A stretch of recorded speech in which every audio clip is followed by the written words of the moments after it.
What's going on, guys? I'm out here with my buddy Mark. We decided to come out here and have a little camp today and cook some steaks and bacon over the fire, cut a little wood, just messing around. Both of us got the new FSS reissue. It's done by Council Tool, but it's being sold through Whiskey River Art and Trading. And you just got yours in the mail the other day, right? Sure did. What do you think about it so far? Absolutely love it. For a boy size axe, no complaints. Great premium handle. I couldn't be happier. I've had a lot of fun with it. Well, like I said before, I've always recommended a boy's axe to people that are just getting into axes because it's that perfect all-around size. You know, it's a 2¼ pound head, 28-inch handle, and it's big enough that you can do real work with it, but at the same time, it's small enough and compact enough that it's not too hard to carry. You've had us walk around some stupid shit out here, and I haven't regretted bringing it yet. So yeah, we put some miles in today, and obviously it wasn't weighing us down. But this one here, this is my personal one. I decided to go a little crazy on this one, kind of experimenting with it a little bit. This is the thing that separates this from a normal boy's axe, other than the fact that it comes with a premium handle, is the fact that it's made with 1080 steel over the normal 1060, and then the heat treat is held to a higher standard.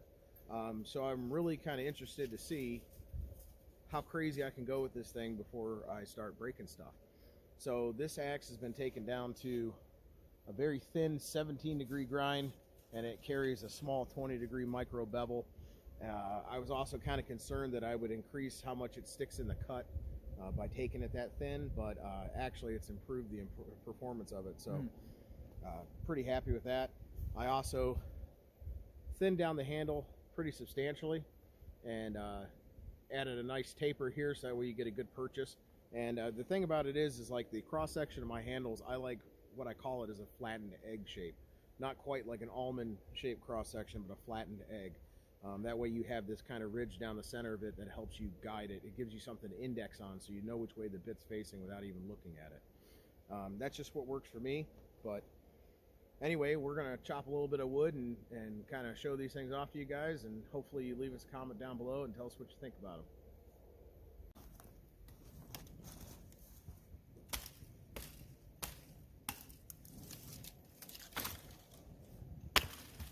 That's cheese. Wow, I'm even impressed by that.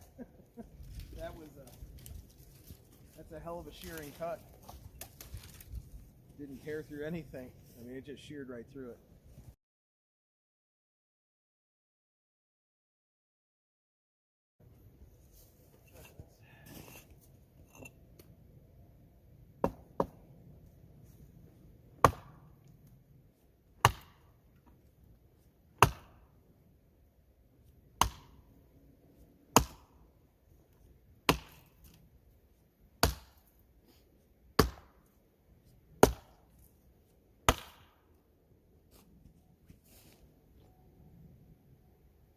I'd say that'll work. That'll work. Clear your spot here. Oh no, here. Do same axeman, different axe. Trade. Perfect. All right. So we're just going to do a couple test cuts on this same exact section here and see what the difference in performance is.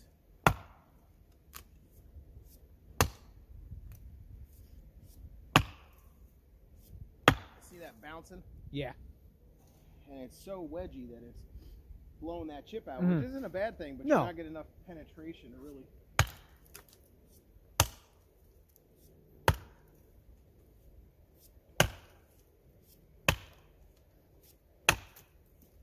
Yeah, more bashing through it. But still, again, for coming out of the box like that. From the box, yeah. Because that's the biggest thing is like if you go get something at a flea market that is just completely, been destroyed, trying to bring it back to just even this state to then be able to refine the edge further is more work than a lot of work. And also, like, you have a starting point here. That's, it's a lot easier than it is to start with something that has no grind on it whatsoever.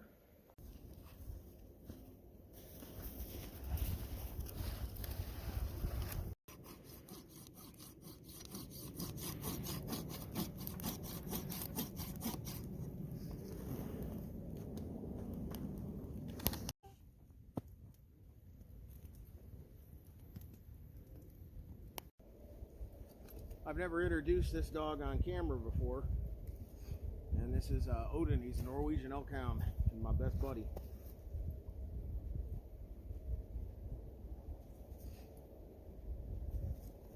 Oh yeah, what's up? Oh, it's like Arby's up in here. We got the meats. We have the meats. Look at you in the full lumberjack getup. Oh yeah. Got the plaid shirt, the suspenders, the Filson wax pants. Listen, if you ain't rocking suspenders, you're doing it all wrong.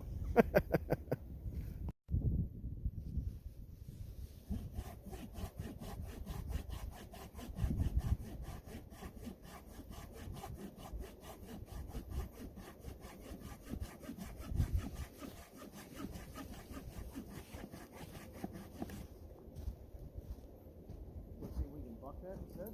Yeah. You want to?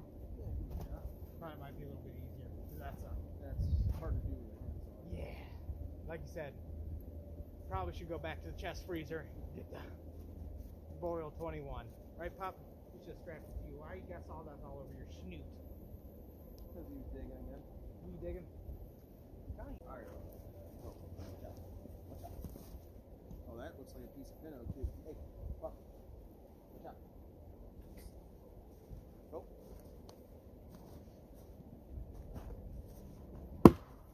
Well, that's solid, man. Yeah. Like I said, I chopped into it a little bit. Hey. Buzz off. Come here. Come on. You want to look for some more with me? I gotta see what else I can find. Not that we need it, but we might.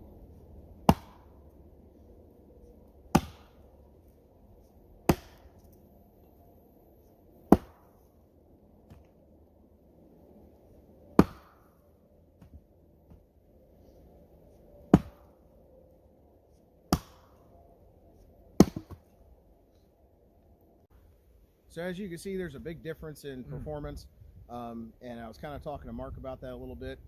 The only real issue and the biggest difference, I mean, you know, the angles are kind of important, but it's not super important. You're already starting off with a pretty good angle, and honestly, a 25-degree grind on something that's supposed to be like a truck axe or a work axe isn't a bad thing.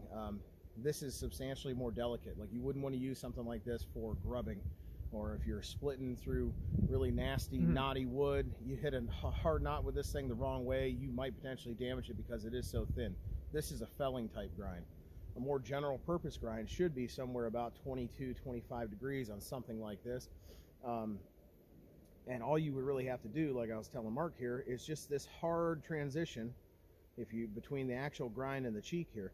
If you smooth that out, which is like 5 minutes on a side with a file, you're going to really increase the performance, because that speed bump there slows down the penetration and actually causes the axe to want to bounce out of the cut.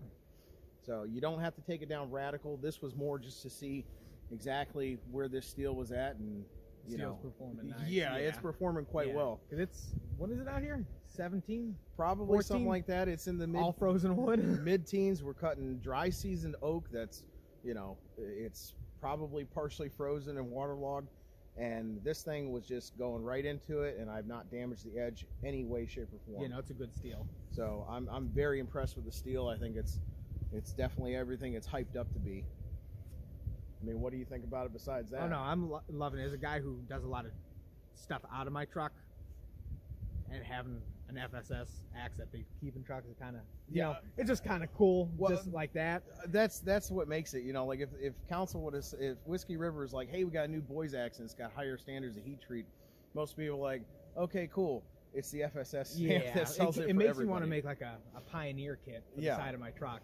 You know, they're very cool, and that they're actually, you know, hopefully that this is not as a limited run as it seems like it might be, because I mean the paper labels, harkening back to an older time, I mean these are just freaking awesome, and I'm really happy that they decided to put this together like this. I think it's super cool, and like we were talking about earlier, you know, these might be the next El Lobo 30 years from now. 30, 40 years, if there's only going to be a limited production of them. And think about how excited you get when you find anything old with an intact sticker. Yeah. Oh, these are going to be the kind of axes that people are excited to find in the flea market 40 years from now. Yeah, man. Say, oh, look how nice that sticker is. Yeah. Yeah.